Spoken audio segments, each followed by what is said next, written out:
조선시대를 통틀어서 아마 가장 드라마틱한 고부 갈등을 꼽으라면 많은 분들이 이 이야기를 떠올릴 겁니다. 바로 인수대비와 며느리 패비 윤씨의 이야기죠. 오늘은 이 권력의 최정점에서 맞부딪혔던 두 여인의 비극, 그 속으로 한번 깊숙이 들어가 보려고 합니다. 자, 이 한마디에서 모든 게 시작됩니다. 패비를 사사하세요. 시어머니가 며느리에게 그것도 독약을 내려주기라는 이 정말 섬뜩한 명령이었죠. 아니, 도대체 무슨 일이 있었길래 한 나라의 대비, 그러니까 시어머니가 다음 왕의 어머니인 며느리에게 사약을 내리라고 했을까요? 이게 그냥 흔한 궁중 암투, 시기 질투 때문이었을까요? 그 이면에 숨겨진 진짜 진실은 뭔지 지금부터 한번 파헤쳐 보겠습니다. 네, 그래서 이 끔찍한 비극의 시작부터 그 결말까지 오늘 우리가 살펴볼 이야기는 크게 이렇게 5부분으로 나눠볼 수 있겠습니다.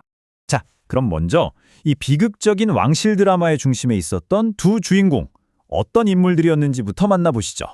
보시면 아시겠지만 이 두 사람 정말 보통 인물들이 아니에요. 시어머니 인수대비는 그냥 왕비가 아니라 거의 정치 전략가 수준의 인물이었고요. 며느리 패비 윤씨는 또 어떻습니까? 후궁으로 시작해서 결국 왕비, 그리고 원자의 어머니 자리까지 괴찬 정말 대단한 야심가였죠. 자, 그럼 먼저 시어머니 인수대비부터 좀 자세히 들여다볼까요? 흔히 철의 여인이라고 불리는데 대체 어떤 인물이었길래, 그리고 무엇이 그녀를 그렇게 깐깐하고 강직하게 만들었을까요? 인수대비는요, 본인이 겪은 게 있었어요. 왕실에 들어오기 전부터 여러 세자빈들이 품행이 바르지 못하다는 이른바 부덕을 이유로 폐위되는 걸 직접 봤거든요. 그러니까 그녀 머릿속에는 이런 생각이 박힌 거죠. 왕실의 안정은 왕비가 얼마나 흠없이 처신하느냐에 달려있구나. 이게 그녀의 신념이 된 겁니다. 근데 이게 정말 대단한 게 그냥 생각만 한 게 아니에요. 직접 칙을 썼습니다. 내훈이라고 왕실 여성은 이렇게 말하고 이렇게 행동해야 한다는 일종의 행동 지침서, 교과서를 만들어버린 거죠. 그러니까 그녀에게 왕비의 기준이란 건 본인이 직접 쓴 이 책의 내용 그 자체였던 겁니다. 아주 절대적이었겠죠? 자, 그럼 이제 며느리 패비 윤씨 차례입니다. 과연 그녀는 어떤 사람이었을까요? 그리고 그녀의 성격이 시어머니가 정해놓은 이 완벽한 이상과 어떻게 부딪히게 되는지 한번 보시죠. 패비 윤씨에게 제기됐던 혐의들을 보면요, 이게 정말 심상치가 않아요. 처음에는 그냥 성종의 다른 후궁들을 너무 질투한다, 이 정도였는데 나중에는 저주를 했다, 심지어 독약을 숨겨놨다는 혐의까지 받습니다. 그리고 결정적으로 왕의 얼굴에 손톱자국을 냈다는 정말 상상도 못한 일이 벌어지죠. 그러니까 이 표가 이 갈등의 모든 걸 보여주는 겁니다. 시어머니 인수대비가 내훈이라는 책에 써놓은 이상적인 왕비의 모습이 있죠. 감정을 다스려라, 국가를 먼저 생각하라, 조화를 이뤄라. 그런데 며느리 윤씨의 실제 행동은 어땠나요? 격렬하게 질투하고 개인 감정을 앞세우고 궁궐의 불화를 일으켰죠. 말 그대로 이상과 현실의 정면 충돌이었습니다.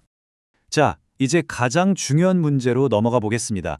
역사가들 사이에서도 의견이 분분한 지점이죠. 패비윤 씨를 죽음에 이르게 한 이 결정, 과연 최종적으로 누가 내린 걸까요? 우리가 흔히 생각하듯 정말 시어머니 인수대비의 복수심 때문이었을까요? 아니면 이 결정 뒤에 또 다른 누군가가 있었던 걸까요? 보통 드라마나 영화 같은 데에서는 어떻게 그려지나요? 보통은 그렇죠. 냉혹한 시어머니 인수대비가 저 며느리는 안 되겠다, 미래의 화근을 없애기 위해 모든 걸 계획하고 주도한 것처럼 묘사되곤 합니다. 그런데 말입니다. 실제 역사 기록 성정실록을 들여다보면 이야기가 좀 달라집니다. 신하들이 다 말렸는데도 불구하고 오히려 남편인 성종 자신이 엄청난 분노를 표출하면서 이 결정을 밀어붙였다는 정황이 보이거든요. 이 성종의 한마디가 결정적입니다. 신하들이 전하, 그래도 원자의 생모이옵니다 하고 말리니까 성종이 버럭 소리를 지르죠. 너희들은 윤씨의 신하냐? 이씨 왕실의 신하냐? 이게 무슨 뜻이겠어요? 이건 더 이상 부부싸움이 아니라 왕실의 권위에 대한 도전으로 받아들였다는 겁니다. 왕의 분노가 극에 달했다는 걸 보여주는 대목이죠. 하지만 패비 윤씨가 사약을 받고 죽었다고 해서 이 비극이 끝난 게 아니었습니다. 아니요, 오히려 이게 진짜 비극의 시작이었어요. 끔찍한 피바람을 예고하는 서막에 불과했죠. 이 시간 순서를 한번 보세요. 정말 무서운 도미노 효과가 나타납니다. 1482년에 패비 윤씨가 사사되죠. 그리고 시간이 흘러 1494년 그녀의 아들 바로 연산군이 왕위에 오릅니다. 그리고 10년 뒤 1504년 연산군이 자기 어머니의 죽음에 대한 진실을 알게 되면서 갑자사화라는 피해 복수가 시작됩니다. 어머니의 죽음에 관련된 사람들을 모조리 죽이기 시작한 거죠. 그리고 같은 해 이 모든 비극의 한가운데 있던 인수대비마저 손자와의 격한 다툼 끝에 세상을 떠나게 됩니다. 기록에 따르면 연산군이 병석에 누운 할머니 인수대비에게 달려가서 소리쳤다고 하죠. 왜 우리 어머니를 죽였습니까? 이 말을 듣고 엄청난 충격을 받은 인수대비는 결국 얼마 못 가 숨을 거둡니다.